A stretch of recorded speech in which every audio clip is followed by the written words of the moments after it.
بسم اللہ الرحمن الرحیم۔ السلام علیکم ناظرین، میں طارق اسماعیل ساگر آپ سے مخاطب ہوں۔ ناظرین کرام، بہت اہم موضوع پہ بات کرنے جا رہا ہوں۔ آپ سے درخواست ہے کہ اگر آپ نے ابھی تک اس چینل کو سبسکرائب نہیں کیا تو پلیز اسے سبسکرائب کریں تاکہ آپ تک بر وقت اور آپ کے مزاج کے بھلے خلاف ہو لیکن سچی بات پہنچ سکے۔ ناظرین کرام، امریکن صدر بائیڈن پر مختلف کارنر سے جو حملے کیے جا رہے ہیں اور جس طرح ایک سازش کے تحت ان کو یہ گلٹ ڈالا جا رہا ہے کہ آپ نے افغانستان سے نکل کے غلطی کی، اس میں خاص طور سے انڈین اور جیوز میڈیا بہت بڑھ چڑھ کے اس مہم میں حصہ لے رہے ہیں اور وہ ایسا دنیا کو تاثر دے رہے ہیں جیسے کہ صدر بائیڈن نے فوج کو یہاں سے نکال کر بہت بڑا دنیا پر ظلم کر دیا ہے، امن و امان دنیا کا تباہ کر دیا ہے۔ اور یہ جو امن و امان تھا یہ وہاں امریکن فوج کی موجودگی کی وجہ سے قائم تھا۔ یہ ایک بہت ہی بیس لیس اور کوئی بے بنیاد اور بہت فضول قسم کی لاجک ہے۔ آپ یہ دیکھ لیں کہ جتنا عرصہ تک وہاں پہ امریکن افواج رہی ہیں، ہر روز قتل و غارت گری ہوتی تھی، طالبان ان پہ حملے کرتے تھے، وہ طالبان پہ حملے کرتے تھے۔ اس سلسلے میں جو دونوں کے نقصانات ہوئے ان کا اندازہ ساری دنیا کو بخوبی ہے۔ اب خدا کر کے اگر یہ جنگ ختم ہوئی ہے، جنگ اور طالبان نے اگر امارات اسلامیہ کا اعلان کر دیا ہے، تو اس کے بعد سے آج تک کی صورتحال یہ ہے کہ جتنے امریکہ کے 2 نمبر حامی تھے نا، جیسے انڈیا ہے، وہ اس بات پر بڑے ہی پریشان ہے کہ امریکہ تو یہاں سے نکل گیا، اب ہماری جو $3 بلین کی سرمایہ کاری ہے وہ ضائع ہوگی۔ بیچاروں کی معاشی پوزیشن یہ ہو گیا کہ اب سعودی عرب سے قرضہ مانگنا شروع کر دیا انہوں نے۔ اصل میں انڈیا کو یہ غلط فہمی تھی اور غلط فہمی ان کے دماغ میں ان کے سیکورٹی ایڈوائزر اجیت ڈوال نے ڈالی تھی کہ امریکہ نے یہاں سے کبھی نہیں جانا اور وہ اپنے قدم یہاں پہ جب تک جمائے رکھے گا تب تک ہمارا تو فدو لگا ہوا ہے، ہم وہاں پہ امریکہ کے اسٹریٹجک پارٹنر بن کے رہیں گے اور پاکستان کے خلاف کسی قسم کی بھی تخریب کاری میں اگر امریکہ ہمارا ساتھ نہیں دے گا تو ہمیں روکے گا بھی نہیں۔ یہ تو ظاہر ہے کہ پالیسی ہے ان کی لگی بندی، جس پہ عمل ہو ہی رہا ہے، پوری دنیا میں ہو رہا ہے۔ اب جو اچانک یہ ان پہ بلا نازل ہوئی ہے اور ایک زوردار دھماکہ ان کے اعصاب پر ہوا ہے، اس سے وہ بکھلا کے رہ گئے ہیں کہ اب کریں کیا۔ تو اب اور کچھ نہیں، تو وہ مسلسل دباؤ ڈال رہے ہیں امریکہ پہ کہ اس نے بڑی غلطی کی جی، نکل کے اس نے بڑی جلدی کی، پہلے اس کو یہ کروانا چاہیے تھا، وہ کروانا چاہیے تھا۔ جو ان کے یہ پٹھو ہیں پاکستان میں، آج قسم یہ جو ہے اپنا کیا میں نام لوں، آپ جانتے ہیں، سیٹھی میٹھی جتنے بھی ہیں، وہ بھی یہی مسلسل کہہ رہے ہیں کہ نہیں امریکہ باتھروم روڑ دے گا پاکستان کا، یہ ہو جائے گا، وہ ہو جائے گا۔ عجیب خدشات ظاہر کر رہے ہیں کہ پتہ نہیں قیامت آنے والی، اور پچھلے 20 سال سے ایک بھی ان کی یہ بدگمانی اللہ نے پوری نہیں ہونے دی، ایک بھی ان کی بدگمانی نہیں اللہ نے پوری ہونے دی، بلکہ ذلیل ہوئے ہیں۔ جو بھی انہوں نے پریڈکشنز کی تھیں وہ ساری بیڑا غرق جھوٹ نکلی، کوئی بات سچ ثابت نہیں ہوئی، اور ان کا حال آپ کے سامنے ہے۔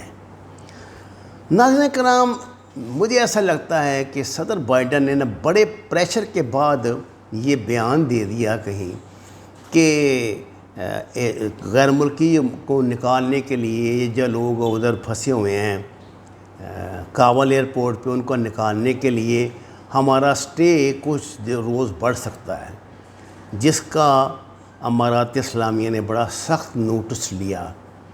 اور سہیل شاہین نے اپنے بیان میں کہا ہے کہ ایک دن بھی آپ زیادہ قیام نہیں کر سکتے۔ پہلے ہی آپ نے ہمارے ساتھ کیے معاہدوں کی بہت خلاف ورزیاں کی ہیں، اور جو کچھ آپ کر رہے ہیں کابل ایئرپورٹ پہ کنٹرول کر کے، ہم صرف اس لیے برداشت کر رہے ہیں کہ ہم دنیا کو اپنا مطلب اچھا تاثر دینا چاہتے ہیں۔ ایک دن اگر ایک دن بھی زیادہ سٹے کیا تو اتنے ہولناک نتائج نکلیں گے جو آپ کے لیے ناقابل برداشت ہوں گے۔ ناظرین کرام، اس وقت جو ویسٹ ہے یا انڈیا ہے، اس کے پاس کھیلنے کے لیے صرف ایک کارڈ ہے، وہ ہے کابل ایئرپورٹ کا کارڈ، کہ دیکھیے جی لوگ وہاں سے بھاگ رہے ہیں جان بچا کے، یہ کر رہے ہیں ایسے۔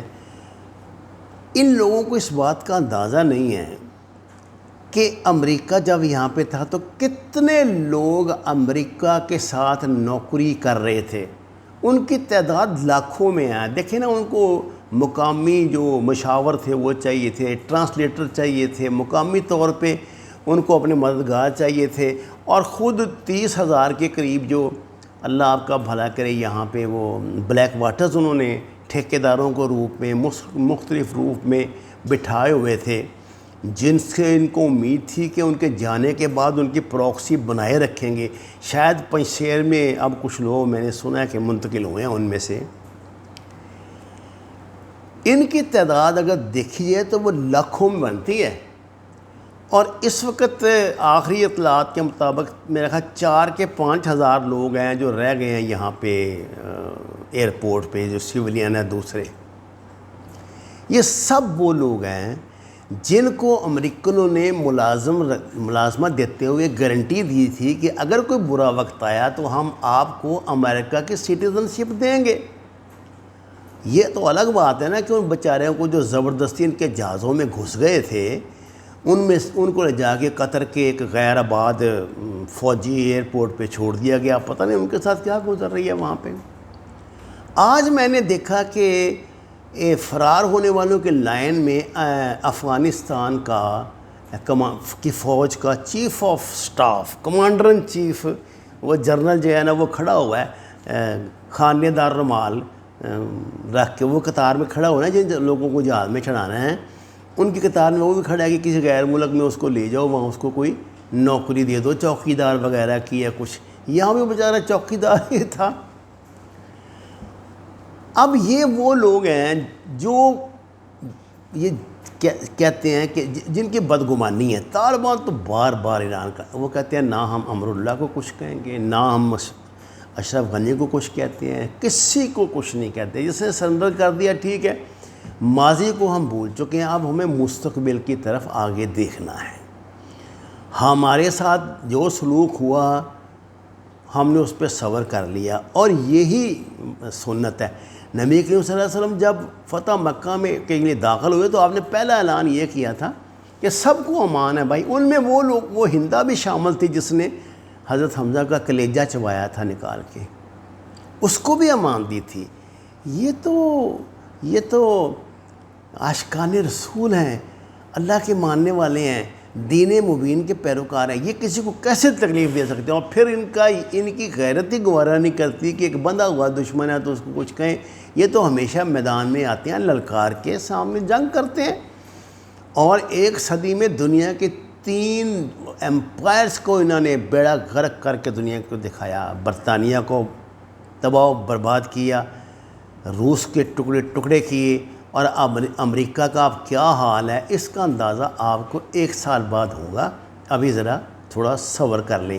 یہ جو روزانہ بیٹھ کے یہاں یہ ٹوٹ بٹوٹ یہ کرتا رہتا ہے نا، یہ نجم سیٹھی اور دوسرے اس کے جو چمچے کڑچھے ہیں کہ یہ ہو جائے گا پاکستان کو، وہ ہو جائے گا، طالبان یہ کر دیں گے، وہ کر دیں گے، اور جو دہشت گرد ہیں وہ پاکستان کو کھا جائیں گے، جناب بغاوت ہو جائے گی، بلوچستان نہیں ہو جائے گا، کچھ نہیں ہونا انشاءاللہ تعالیٰ۔ تم اپنی ان غلیظ خواہشات سمیت زمین میں دفن ہو جاؤ گے، جہنم کے گڑھوں میں گر جاؤ گے، ایسا کچھ بھی نہیں ہوگا۔ اللہ کا وعدہ یہ ہے۔ اور خلیفہ عمر نے یہ بات کہی تھی کہ 3 مرتبہ نبی کریم صلی اللہ علیہ وسلم نے ان کو خواب میں آ کے یہ بشارت دی تھی کہ تم جہاد کرو۔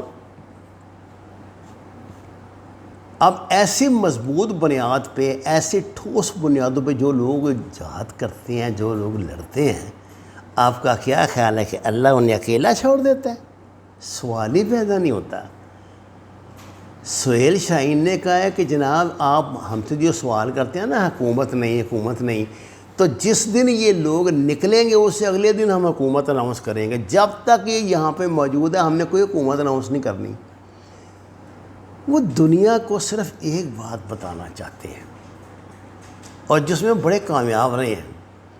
انہوں نے دنیا کو یہ بتایا ہے کہ امریکہ آپ کے نزدیک زمینی خدا ہوگا، ہمارے نزدیک تو یہ پرے کاخ کی حیثیت نہیں رکھتا، کیونکہ جس کو وہ اللہ مانتے ہیں اس کی طاقت کا تو کوئی اندازہ کر سکتا ہی نہیں،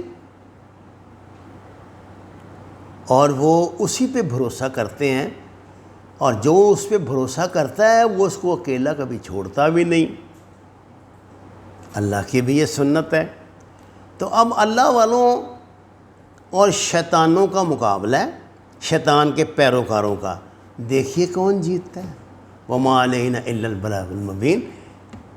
ناظرین کرام، اپنی رائے سے ضرور مستفید فرمایا کریں، ہماری غلطیوں کی نشاندہی کریں۔ ٹیکنیکلی تو ہم ابھی وہ سٹینڈرڈ نہیں حاصل کر سکتے، آپ کو پتہ ہے آپ کا یہ خادم بڑا غریب قسم کا صحافی ہے، تو لیکن یہ ہے کہ آپ تک تازہ ترین اطلاعات ضرور پہنچاتے رہیں گے۔ آپ کا بہت شکریہ۔